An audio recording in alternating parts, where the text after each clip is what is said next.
Hello friends and lovers, today I'm going to be doing a May TBR.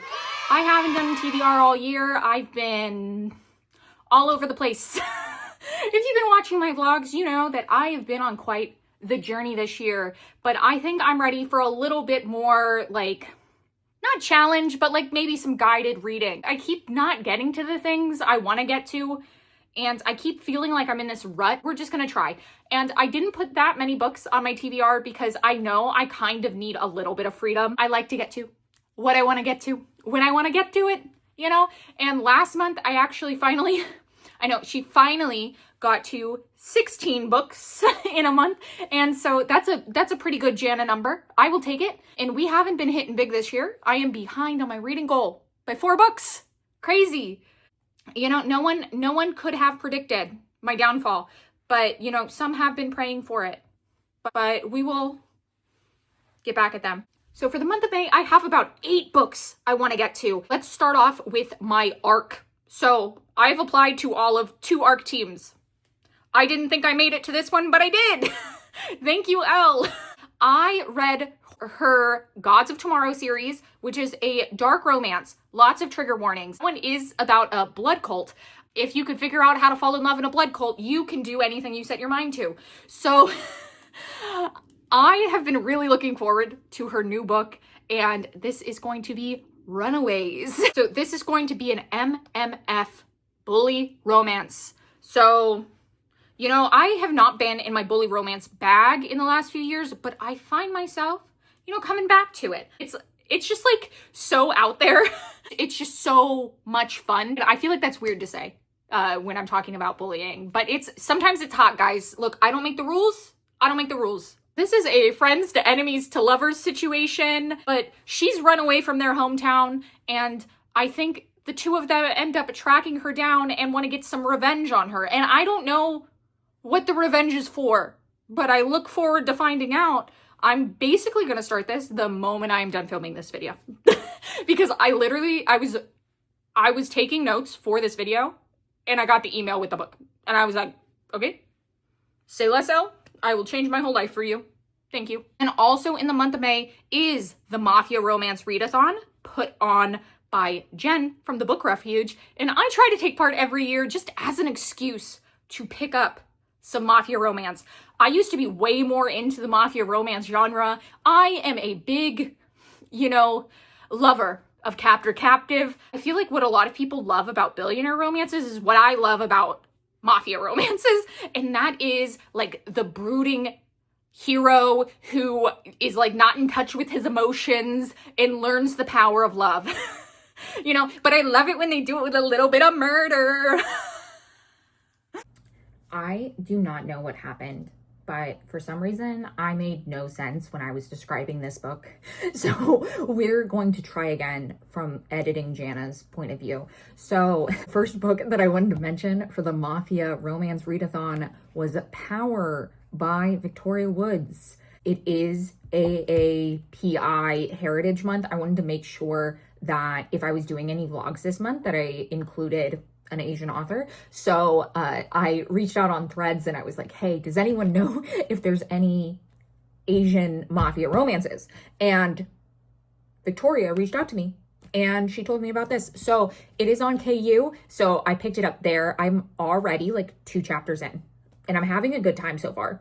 The synopsis doesn't really give a lot away, but this is an office set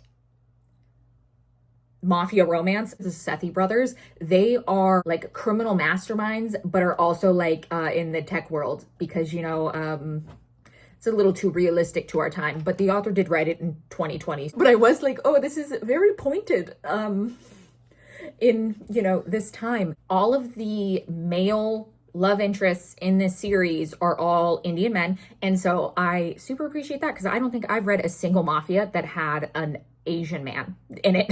So that's great. This is about 250 pages. And so I'm hoping just to, you know, have a good time with it. But yeah, anyway, back to the video where I tell you about the other books.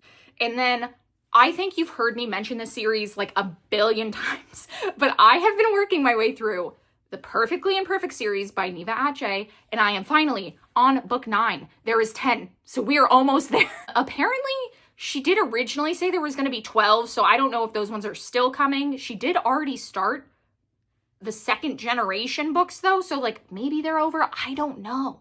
But I do really enjoy these. They tend to be on the shorter side. What I love about her Mafia world is that there's like real life implications to the dangerous lives that these like mafia men live. Like a lot of them deal with disabilities, you know, because they're getting shot, they're in dangerous situations. Some of them end up in wheelchairs, some of them are blind, you know, psychological stuff is going on. So I really appreciate that. I feel like she brings in disability in a way that like obviously like makes sense for the world and makes sense for the characters. I feel like we don't see a lot of that in mafia romance, but it would only make sense. Like these men are going out and getting shot all the time. Obviously they're going to have issues. So the book I am on, The Darkest Sins by Neva Ache, and this follows Nira and Kai. Nira ends up saving Kai while he's like bleeding out. She like stitches him up. She just thinks she's doing a good deed, you know? And what she doesn't realize is that he is like kind of a psycho hitman. So he takes it upon himself to basically become her guardian angel.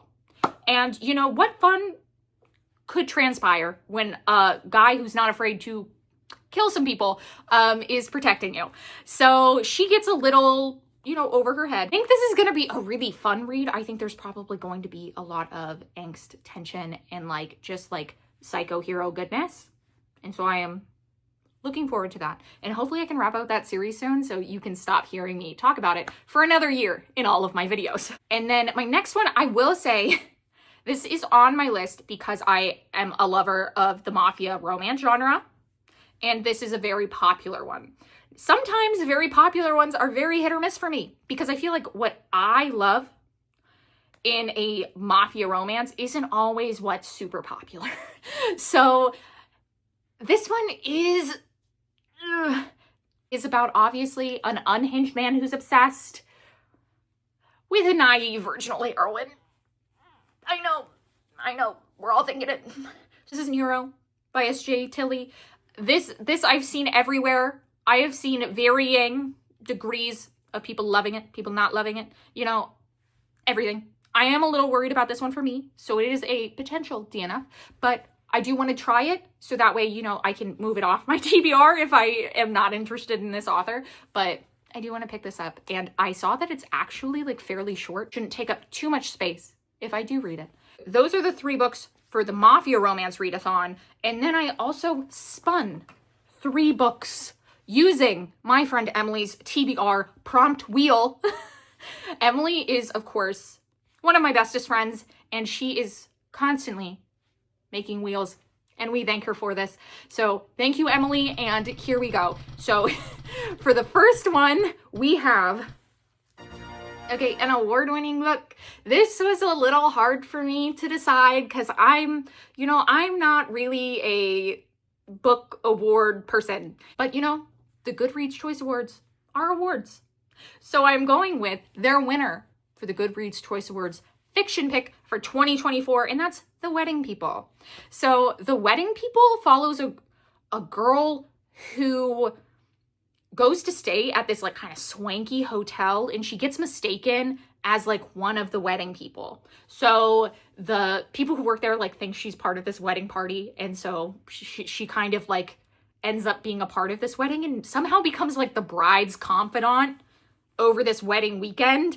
And this potentially sounds really boring, but I could see like maybe there's some emotionality there. But this year I was determined to try a little bit more literary fiction because I think it can be some of my favorite books. So, you know, I want to dabble a little bit more in the genre. So hopefully The Wedding People is for me.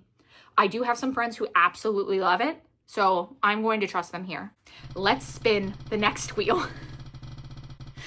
So for this one, it was to pick a book of the shirt I'm wearing.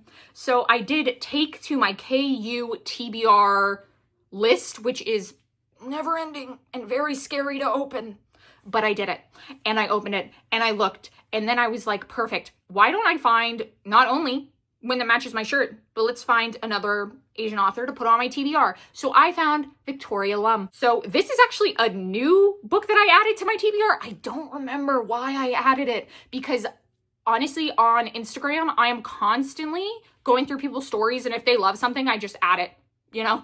And so this might have been one of the ones I did that for, or I might have seen a quote from it on Threads or something. But now she's here. She's on the TBR. This one is called The Sweetest Agony, which I'm hoping means lots of yurting. So this is a childhood friends to lovers, where it's kind of like unrequited and he falls first. So it's mostly on his side. And then on the girl's end, she has left their hometown and I believe she comes back. And she also has like a panic disorder, I believe. And so I'm excited to see that, because as someone who has an anxiety disorder, I love to see the rep in there.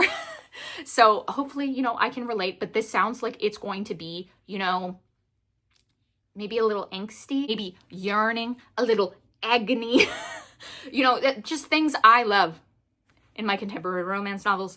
So I will give this one a try. So now let's spin our third and final wheel. And so this one I got like pick from your top 10 like oldest books on your TBR. I saw that, terrifying, and I ignored it. And so instead, I went to my KU library checkouts and I looked for the like 3 books I've had the longest checked out of KU. And I have had When the Moon Hatched by Sarah A. Parker on my list for a while. I have had it checked out for years at this point. I don't know, maybe it came out last year and I'm really over exaggerating, but you know, she's one of the longest ones that's been on my TBR, so we are counting it. Also because I have felt the draw to come back to romantasy. This year has truly been my romantasy year. I have felt more connected and more wanting of like fantasy than I have in the past several years. So we are leaning in. So I'm looking forward to, you know, yet again, reading a first book in a not completed series. But hopefully, you know, book 2 will come out soon, since I waited a while to start this one. This one follows a mercenary heroine in a world full of dragons, death, and betrayal. What else do I need to know?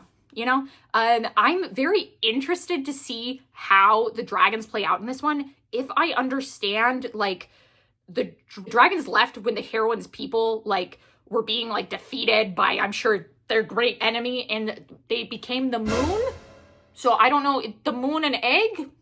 Look, I don't know. I'm gonna have to read it. I read the synopsis, didn't clear it up for me, you know? But I could also be dumb, and that's okay. Girls are allowed to be dumb. Girls can be anything they want. So then, just as like a tail on, because I was like, okay, there is also another Asian romance author that I've been meaning to get to for a very long time. I did read one of her books this winter, but I've been wanting to go back and read this series by her. So this is The Scent of Us by Ilana Lee. I will not tell you how many takes it took to say that name. I don't know why it was hard for me. It was just her first name it wasn't rolling off my tongue. This takes place in a very interesting Omegaverse setup. So in this world, there is a new like experimental trial going on where you can dissolve your like bonding marks. So this follows an Omega who already has bonding marks, but she was basically like forced into it. And so obviously like she wants to escape that. And so she ends up like taking this trial, but almost the moment it's dissolved, she discovers her scent match. And in Omegaverse, a scent match is basically your soulmate, is like your predetermined, you know, like pheromone soulmate. But of course, you know, since she like just got rid of being like in a tough situation, she's really not looking forward to, you know, being attached to someone else. So she runs away. So I'm interested to see like how this world goes. It sounds like it could be a little dystopian. I'm not sure, but you know, I always love when there's a good like twist on Omegaverse. And yeah, so that's everything that I'm gonna get to in the month of May. Obviously, it's not everything I'm gonna get to. I read 16 books last month and this is 8 books, but you know, this is like half of what I'm gonna get to next month. But yeah, let me know what you're looking forward to reading in the month of May. Anyway, thank you so much for watching.